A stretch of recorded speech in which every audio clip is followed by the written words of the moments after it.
Nosotros que calificamos todo el proceso, Segalmex que entraba a la compra del producto y obviamente varios programas de la Secretaría de Agricultura en apoyo.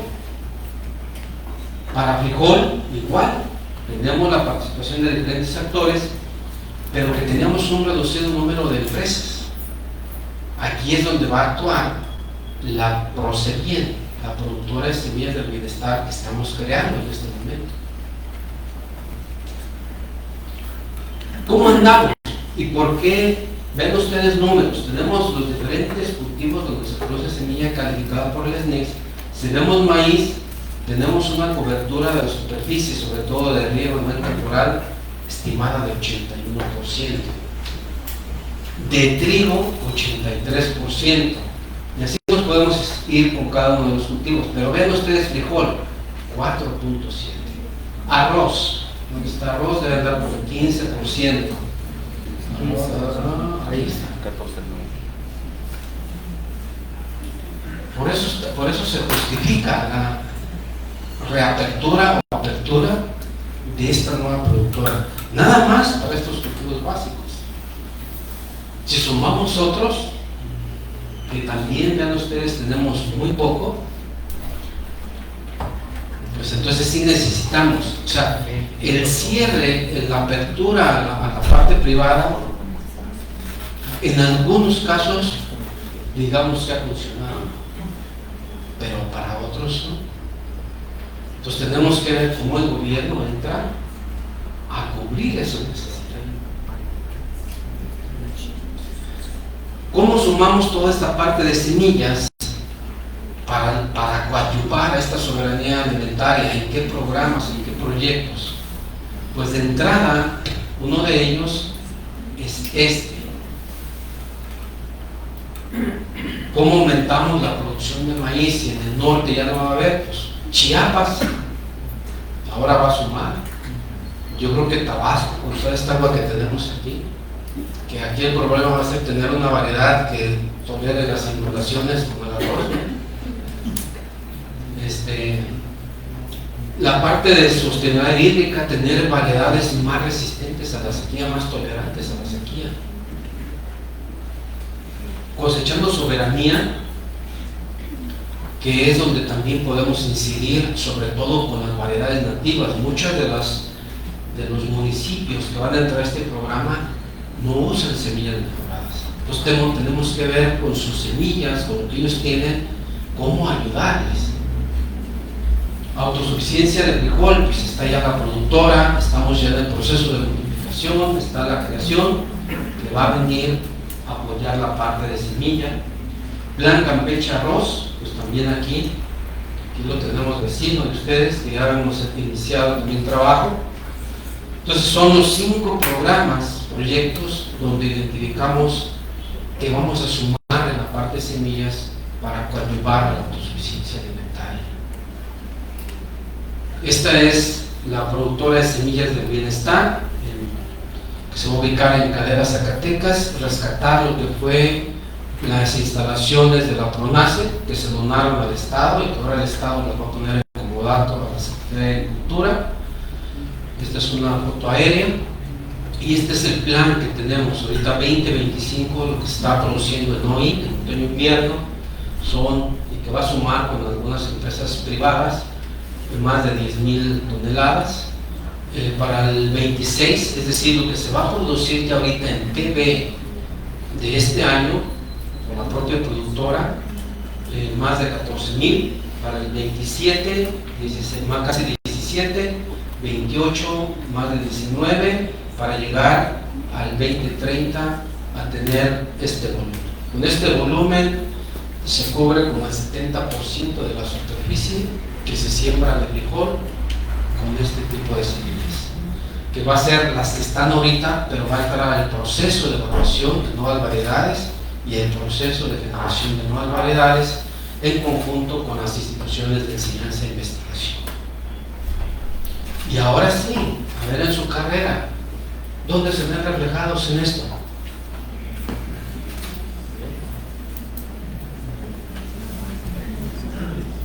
¿Dónde están los plátanos?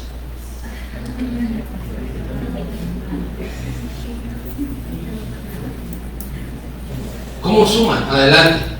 Pues yo creo que como ingenieros agrónomos especialistas en zonas tropicales, lo que nos toca hacer a nosotros es la parte de vinculación con las comunidades rurales y pues también esta parte de hacer la transferencia correcta de tecnología, porque a veces el paquete tecnológico que nos mandan desde el centro del país no funciona bien. Entonces nuestro trabajo es adaptar lo que nos mandan o lo que toca hacer, adaptarlo a las condiciones que tenemos nosotros para que funcionen en estas condiciones. Muy bien, ¿alguien más?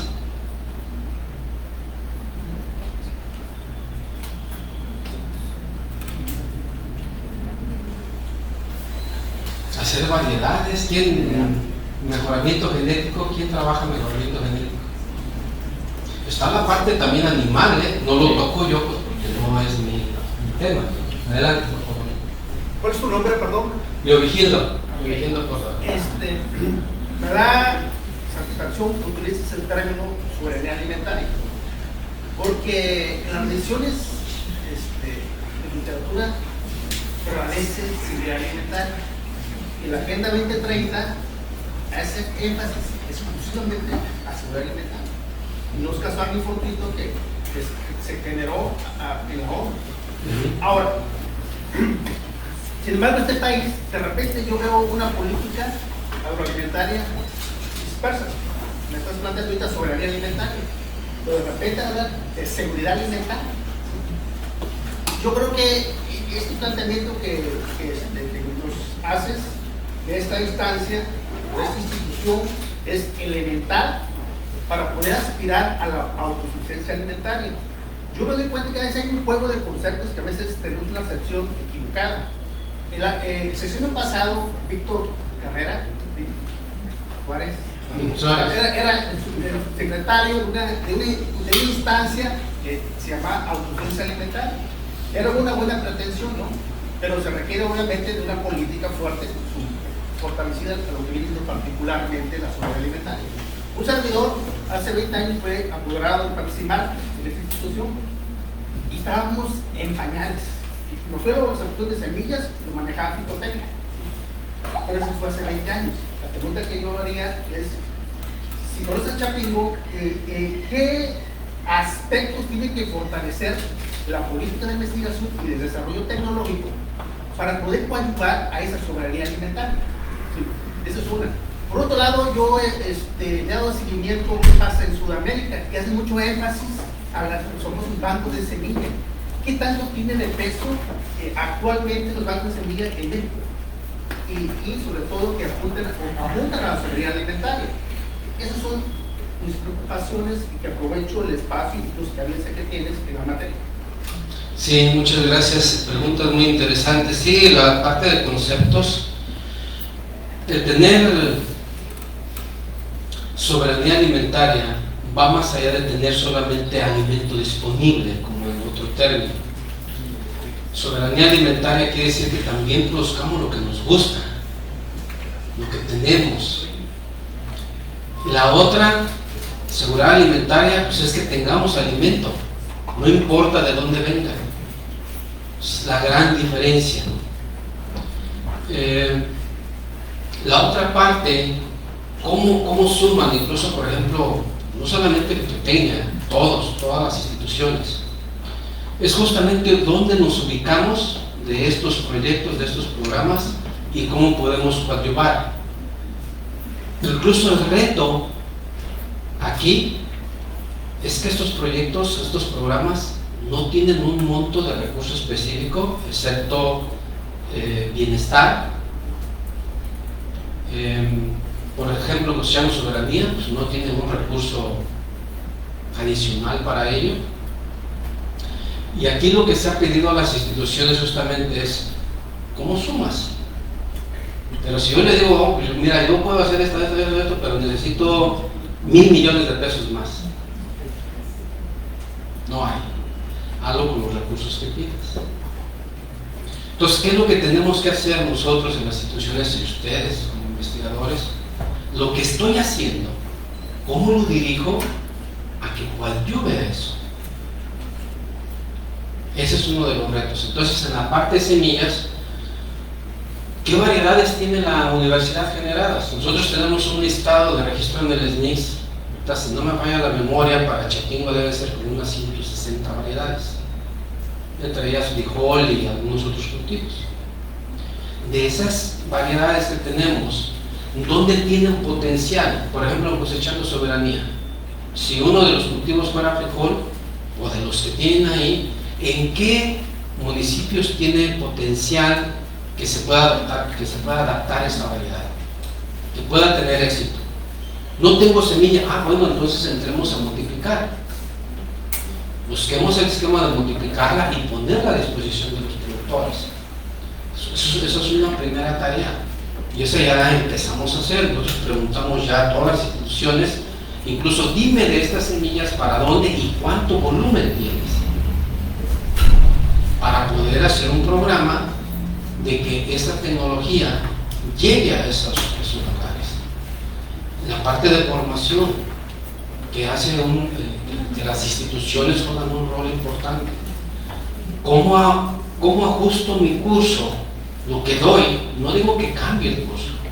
¿Cómo lo ajusto para que los estudiantes que egresen lleven este conocimiento y puedan hacer esta tarea?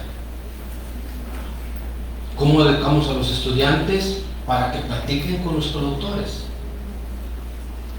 El lenguaje que deben usar con los productores, la parte técnica que aprenden aquí, cómo la transfiero con un lenguaje adecuado, cómo llego con el productor. Esos son los ajustes que tenemos que hacer para ir sumando. Y eso y muchas de estas cosas no requieren dinero. Entonces, esa es la tarea que tenemos ahora, todas las instituciones, todas tenemos la misma tarea. Y con ello vamos a coadyuvar con medio grano, 1 grano o 2 granos de arena. Hay varios, este tema es muy polémico y hay mucho debate también en el sentido de que ahora estamos esperando PRONACE. Y bueno, había que ver en qué marco nace esta institución como productora de semillas. Hoy en día está ese dilema, ¿no? Y las semillas autóctonas, las semillas originarias, criollas, ¿qué son entonces? E incluso hay algunos que apuestan que la ley de semillas, hay alguna parte que se contradice, pues prácticamente. Hay gente que han querido meter al bote por el uso incluso de semillas, digamos, autóctonas o criollas, porque pues, no está permitido sembrar la semilla criolla o fomentarla como tal, como una semilla de tal manera que nos permita mantener esa soberanía alimentaria en ese sentido, ¿sí? O sea, hay una cuestión ahí que habría que meterse. Por ejemplo, hay un doctor que está en Guadalajara que habla del tomate de cáscara. Bueno, dice, y le preguntó aquí a los muchachos en línea, dice, a ver, ¿quién quiere sembrar semillas de tomate allá en la región? Nadie dijo nada. Entonces, esto, ¿cómo lo regulamos? Pero más bien, ¿cómo lo regulamos? ¿Cómo investigamos? ¿Cómo monitoreamos? Yo creo que ahí es donde debe de intervenir, digamos, la universidad. ¿Cómo inventariamos la riqueza, ¿sí?, de semillas que tenemos? Y no pensar en variedades, digo yo, así lo veo, pues, sino rescatar las semillas que ya tenemos. Y yo creo que ahí sí puede por ejemplo, esta carrera que está aquí en el trópico, contribuir. La investigación, bueno, pues habría que generar líneas, programas o proyectos, ¿sí? Y cómo PRONACE o la productora o alguna enlazadera impulsaría, o la propia universidad, pues, con sus propios recursos. Entonces, yo sí que quisiera que nos explicara, para mí en este caso, veo cómo está ese rollo de las semillas criollas y y ese, digamos, ese dilema, ¿no?, que hay. Bueno, entonces la semilla criolla, ¿qué? Ahí lo ves. Sí, una de las cosas que yo he notado, a ver, adelante a lo mejor para abordarlas. Sí, bueno, otra de las...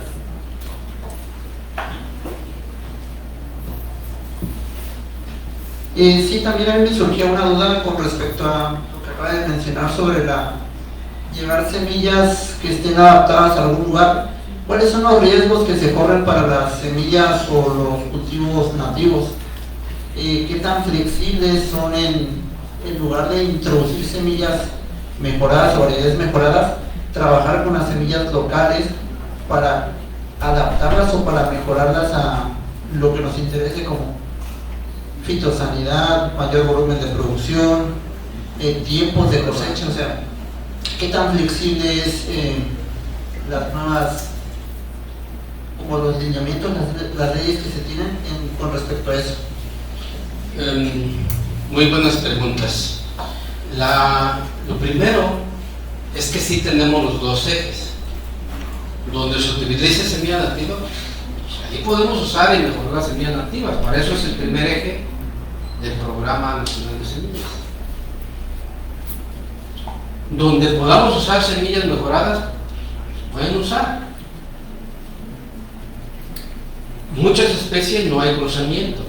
Las autógamas no hay cruzamiento. Tienen un bajo cruzamiento. En el caso del maíz, hay productores que dicen: yo siembro un híbrido para que se me cruce con mi criollo. ¿Sí? ¿Por qué? Porque él ve mejor avance en mejorar su propio criollo.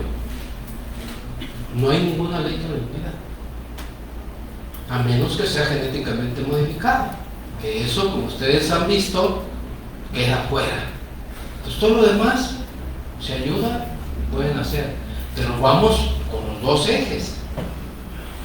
Y por eso todo el programa para semillas nativas es: vamos a identificar las variedades de los productores, no llevarles nuevas variedades. Estrategia 1. En cuanto a las leyes e interpretación de las leyes, yo me he dado cuenta que falta mucho, que tenemos que difundir y platicar. Incluso ahorita estoy dando un curso en la maestría que se abrió en Puebla, que tiene que ver con recursos fitogenéticos, específicamente de todas las leyes y normativas y convenios y tratados a nivel internacional. Porque luego hacemos una mala interpretación. En ninguna ley, y yo manejo dos leyes aquí: la ley de variedades vegetales, que tiene que ver con protección intelectual, y la ley de producción, certificación y comercio de semillas. Las he leído de arriba abajo, y en ningún lugar prohíbe que las variedades nativas se intercambien y se haga lo que se hace. En ningún artículo. La ley de variedades, de variedades vegetales, que nos lleva al registro y nos lleva a propiedad intelectual, tampoco. Incluso el mecanismo de protección intelectual que se hace en variedades es un mecanismo sui generis, no es una patente, es algo equivalente pero que tiene excepciones. Por eso no es una patente. Y una de las excepciones es que incluso aquellos productores que compren una variedad que tenga propiedad intelectual y que luego de ahí multiplique para su propio uso, lo puede hacer. Lo que no puede hacer es tomar de ahí, lo dejo para mi uso y también vendo. Eso no, pero sí lo puede usar. Es decir, si yo compro una planta de la variedad Gala o de la variedad de manzana, la pongo en mi jardín, de ahí corto una vareta, voy a poner otras dos plantas porque tengo otros dos espacios ahí en mi jardín. Lo puedo hacer sin que infrinja la ley. Pero si yo corto varetas y empiezo a hacer mi vivero y empiezo a comercializar plantas con vecinos y en el pueblo, eso ya no. pero estamos hablando de una variedad de manzana mejorada, no estamos hablando de una variedad de manzana criolla. Si lo hago en las criollas, no tengo ningún problema. Entonces yo me he dado cuenta de esto y por eso es que introduje este curso donde hablamos de todo esto, de lo que tenemos, de los tratados, convenios que tenemos a nivel internacional y de las legislaciones que tenemos a nivel nacional. Entonces ahí igual estoy abierto y podemos platicar, podemos dar una plática de todo eso, toda la parte legislativa. Incluso en la parte de recursos fitogenéticos, yo creo que sí es muy importante que lean, y con mucho gusto vengo a platicarles, porque ahora también, con las nuevas normativas que tenemos, los tratados internacionales, ya no podemos ir y tomar solamente la variedad nativa del productor, traérnosla y hacer una serie de cosas. Sobre todo, incluso cuando esa planta, porque a veces vemos la semilla como un ser independiente, pero muchas veces esas semillas, esas plantas, tienen algo que se conoce como conocimiento tradicional asociado. Y el conocimiento tradicional asociado no es más que yo le pregunto, además de tomar la planta o la semilla que me da el productor, que yo le pregunte, oiga, ¿y esto para qué lo usa? ¿Y hasta cómo lo usa? Incluso artículos científicos que luego uno escribe de eso. Por ejemplo, en plantas medicinales. Vamos nosotros, plantas silvestres que utilizan para la medicina local, y les preguntamos en qué porción y cómo, y luego eso lo publico. Eso ya no lo podemos hacer así. Hay un protocolo para ello. Incluso las revistas internacionales, si no se sigue ese protocolo y uno quiere publicar eso, no se lo publican.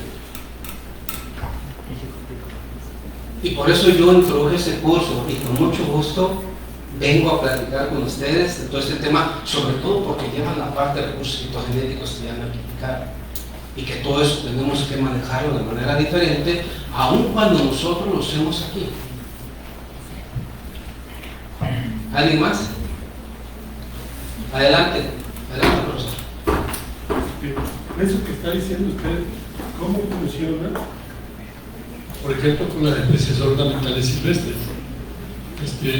Porque ahí tenemos un caso muy interesante, ¿verdad? Sí. Porque hay especies que son netamente silvestres, otras ya están en proceso de domesticación, y pues resulta que pues el productor, pues no el productor, sino que llega, la recolecta y la vende, y ese material se va al extranjero, allá la describen, simple y sencillamente, o las mandan y nos las venden al doble, y al triple, o más. Sí. Entonces, ese es un problema. Y el otro problema que le quiero plantear es, hablando de este programa, pues es interesante, ¿no? Porque está tratando de poner orden, de alguna manera, ¿no? Sin embargo, me parece que es un problema complejo, el problema alimentario. ¿Y por qué es complejo? Porque una cosa es la buena voluntad de las variedades, el incremento de la producción, etcétera, etcétera, pero otro es ya la realidad, donde se practica esa situación. Y le pongo un ejemplo, o varios ejemplos. El Plan Chotalpa, por ejemplo. El Plan Chotalpa tiene un espacio interesante, propicio para la producción de arroz, ¿verdad? Hay incluso infraestructura, un molino muy grande, pero no se produce ni una planta ahorita de arroz. ¿Por qué? No es el problema de que no se pueda producir, sino es el problema de la corrupción, el problema de la inseguridad, etcétera, etcétera, etcétera. Entonces, sí está bien esta parte desde el punto de vista académico, teórico, pero ya cuando vas allá es otro asunto. Y la misma situación ocurre, por ejemplo, con la caña. En la caña hay un ingenio, etcétera, pero ahí también tiene que ver esta bronca de la inseguridad, ¿verdad? Pero tiene que ver también con el rollo de la empresa, que la privatizaron, y entonces pues ya la gente está ahí nada más porque está en el seguro, pero no por la productividad prácticamente, ¿verdad? Entonces ese es otro caso. Y el otro caso que también le quería comentar es que efectivamente existen variedades interesantes, por ejemplo de maíz, que están en extinción, o razas. Por ejemplo, estoy hablando del mején, que se cultiva en el cultivo marceño, que es un sistema único que yo creo aquí en México y quizás en el mundo, que se practica. Ese maíz está asociado a un ecosistema que son los pantanos y está en extinción. Sin embargo, lo que hicimos en el Rancho Talpa, le sacamos el agua, ¿verdad? Y drenamos para secar ahí, y entonces ese sistema de cultivo de mején se va en proceso de extinción. Entonces, eso quería. Sí, muchas gracias. Yo creo que pues ahí es donde tenemos toda la gran tarea de lo que está contemplada. Por ejemplo, toda la parte de conservación, aprovechamiento de la diversidad, pues ahí está parte de estos maíces que habría que ver un planteamiento de cómo los guardamos, cómo los seguimos conservando en esa estrategia. Y muchas veces tiene que ver con el mercado, que no toqué aquí. ¿Cómo está el mercado para esos productos? La inseguridad lo sabemos nosotros igual en esas regiones donde no podemos entrar prácticamente. Incluso en los municipios se comentó toda la parte de cosechando soberanía. Pues habrá municipios en los que no vamos a poder entrar. Eso pues se tiene que trabajar una estrategia nacional para ver cómo combatimos esta parte de la inseguridad. Pero mientras tanto, pues no nos vamos a detener. Tenemos donde sea factible, incluso las propias comunidades ayuden a que esto ocurra, pues hay que hacerlo. Hay que hacerlo. La parte de arroz por eso se quiere rescatar. ¿Por qué se nos vino abajo el volumen de producción que traíamos de arroz? Pues porque en muchas regiones se dejó de sembrar. ¿Por qué se dejó de sembrar? ¿Sí? Por los rendimientos, ¿por qué factores? Y esos factores tenemos que ver cómo los resolvemos para recuperar, aumentar la superficie y poder nuevamente incrementar ese volumen de producción de arroz y obviamente eso reducirá la importación. O sea, sí, podemos sumarle muchos más factores, pero tenemos que arrancar y tenemos que ir resolviéndolos. Pero muy buenas sus observaciones. O sea, a veces no es lo mismo venir a platicar aquí que cuando llevamos a territorio. Los retos ahí, encontramos otros factores de los que tendremos que irlo resolviendo. ¿Alguien más? Sí. Bueno, yo primero quisiera agradecer que abramos estos espacios a la discusión de un tema importante como las semillas. Siempre nos vamos con las plantas o con el sistema de producción integral, pero nunca algo en particular como las semillas.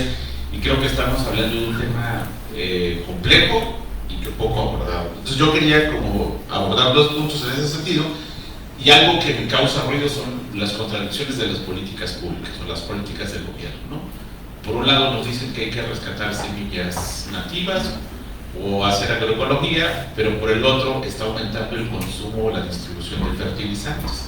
Acaba de salir una nota en la jornada que el gobierno de la 4T ha destinado mayor presupuesto de fertilizantes en la historia, o sea, no había mayor presupuesto y superficie. Entonces uno se pregunta, pues, ¿dónde está la agroecología? Y si uno compara el presupuesto de Sembrando Vida con el de fertilizantes, pues es más el de fertilizantes y menos el de la agroecología o el de Sembrando Vida. Entonces, de pronto, una cosa es lo que se dice y otra lo que se hace. O sea, es como de pronto las políticas públicas son un poco lo que decía el maestro Gonzalo, un poco contradictorias, ¿no? Y respecto a la semilla, nosotros estamos trabajando el tema de semillas, por ahora el tema del achiote, y ahí también quería reflexionar sobre el tema de lo nativo y lo mejorado, un poco esta discusión. Sembrando Vida está distribuyendo o distribuyó 26 millones de plantas de una variedad, y en términos agronómicos eso sabemos que la homogenización es un grave riesgo. Si cae una plaga, una enfermedad, arrasa los cultivos, ¿no? Porque es una sola variedad, ¿no? Y se está desapareciendo la variedad criolla. ¿Por qué? Porque la variedad mejorada tiene mejor porcentaje de vixina que una variedad criolla. Y entonces a los productores dijeron, criollo no, balance, ¿no? Entonces hay una también contradicción de decir, bueno, ¿para dónde vamos con la... Pues estamos sembrando lo que tiene la semilla de más alto valor. Entonces por eso decía un poco la contradicción de las políticas públicas en el caso específico lo puede uno ver con el achiote, que está desapareciendo la variedad criolla, un poco ya lo decía el maestro también con el maíz marceño, que prácticamente está desapareciendo, pocos campesinos en Tabasco, y que son semillas adaptadas a estas condiciones tropicales, pero eso está desapareciendo, o las políticas públicas están haciendo que se desaparezcan. Y un poco, tal vez respondiendo a la pregunta de cómo sumamos, y nosotros estamos modestamente, los estudiantes están trabajando el tema de semilla con nosotros, y lo que vamos a hacer es un manual de manejo y cuidado de las semillas, porque ahí estamos detectando que los productores, en el caso del achiote, no tienen como conocimiento de cómo manejar concretamente la semilla, porque es la primera vez que hay una plantación masiva. Siempre había estado en el traspatio o de manera silvestre, pero nunca había estado digamos, en una plantación más allá de 1000 plantas, por ejemplo. Es la primera vez que hay una masificación de ese sistema. Y bueno, modestamente estamos tratando de aportar un manual de cómo manejar mejor su semilla. Muchas gracias. Bueno, ahí está una buena contribución. Miren, en cuanto a los programas, si nosotros revisamos los principios, nos vemos bien, como dicen nuevamente, a lo mejor en papel. Y yo creo que a medida que se van implementando, tienen que sufrir ajustes. Por ejemplo, el programa de fertilizantes que continúa desde el sexenio pasado, ya yo comentaba algunos de los ajustes que tienen que pasar. O sea, ¿qué realmente requerimos para ese tipo de suelo? El que hablemos de fertilizantes no necesita en un momento dado ser urea o ser algún otro químico. Puede ser encalado, puede ser otro producto que ayude a mejorar. O sea, son de los cambios, de los ajustes que tienen que ir ocurriendo a los programas. Sembrando vida igual. Sembrando vida tenemos que ir también a buscar ese balance que nosotros trabajamos incluso con los encargados del programa a principios del sexenio pasado, todo un año, para cuidar varios aspectos, incluso la transferencia de plagas, de enfermedades, el cuidar estos materiales que se van a llevar, o sea, darle trazabilidad a la parte genética, qué es, de dónde viene, cómo nos puede afectar si tenemos, si somos un país de centro de origen o de diversificación. Yo creo que son ajustes que se tienen que hacer. Yo creo que a lo que nosotros podemos sumar incluso es señalando ese tipo de cosas y proponiendo cómo podemos sumar y cómo podemos hacerlo. Yo los dejaría con esa reflexión y sobre todo la invitación a que veamos cómo sumamos a todo esto, porque es una problemática que nos aqueja a todos, y que todos, si no logramos tener alimento suficiente, pues todos vamos a sufrir. Entonces yo creo que hagamos lo que nos toca de la mejor manera y veamos cómo sumamos, y yo estoy abierto para platicar con ustedes los temas que sean y ver cómo coadyuvamos en la parte de semillas, en la parte esta de legislación que les comento que creo que sí es necesario que nosotros incluso hablemos más de ello junto con ustedes, incluso que nos digan qué lagunas ven, qué problemáticas ven, pues para ver cómo solucionamos eso. Yo les agradezco mucho de haberme escuchado, y si no hay otra pregunta, sí, adelante. Buenas tardes, mi nombre es Ernestina, soy una de las alumnas que están haciendo el estudio de las semillas. Bueno, ahorita me estoy enfocando en chile habanero. Bueno, esto nació porque yo hice un estudio de mercado de semillas aquí en lo que es Chiapas, y me di cuenta que la gente no está produciendo semillas, solo las está consumiendo. Y entonces sí hay un problema con respecto a la producción de semillas. Pero ahorita mis dos preguntas es: ¿qué tipo de semillas certificadas están mejor adaptadas ahorita en lo que tiene que ver con el cambio climático, bueno, las condiciones del cambio climático aquí en México? ¿Y cómo influye el SNIC en la selección y certificación de las semillas más resilientes en sequías y en inundaciones? Sí, muy buenas preguntas. El SNIC, como ustedes vieron, nosotros no producimos semilla ni ponemos en venta semilla. Nosotros damos trazabilidad al proceso de producción que haga, que alguien quiere hacer. Eso es lo que hacemos. Llevamos el registro, pero en el registro tampoco no nos dicen, por ejemplo, no pedimos dentro del registro que nos digan, oye, ¿para qué región la vas a comercializar o para qué región está adaptada? Esas son etapas que las propias empresas o los propios generadores de las variedades hacen posteriormente. Pero sí, eso también nos ha llevado a tener cierta problemática, que a veces por vender una empresa, pues dice, oye, pues aquí funciona bien y mira, aquí está. Y nos ha llevado a tener problemas. Nosotros tenemos otro mecanismo que no señalé, y esto me lleva a señalárselos.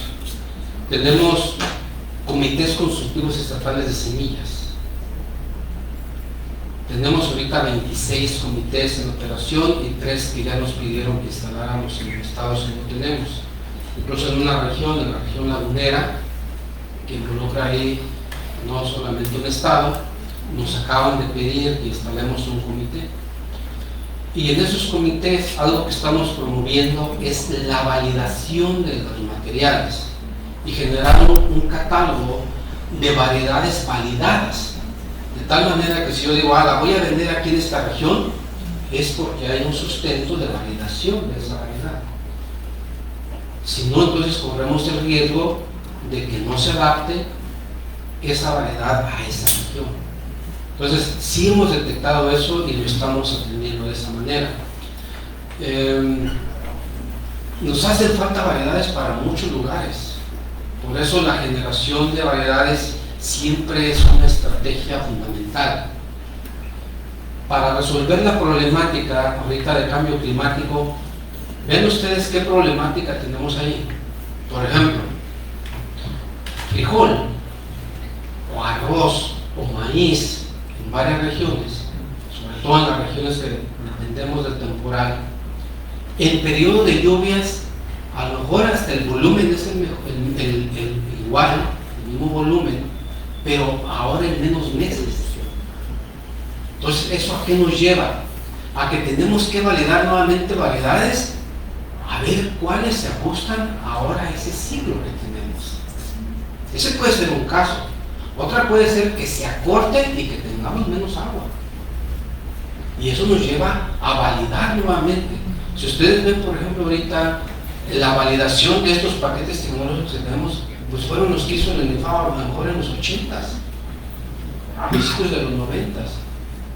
Tenemos que generar nuevos paquetes con fechas de siembras.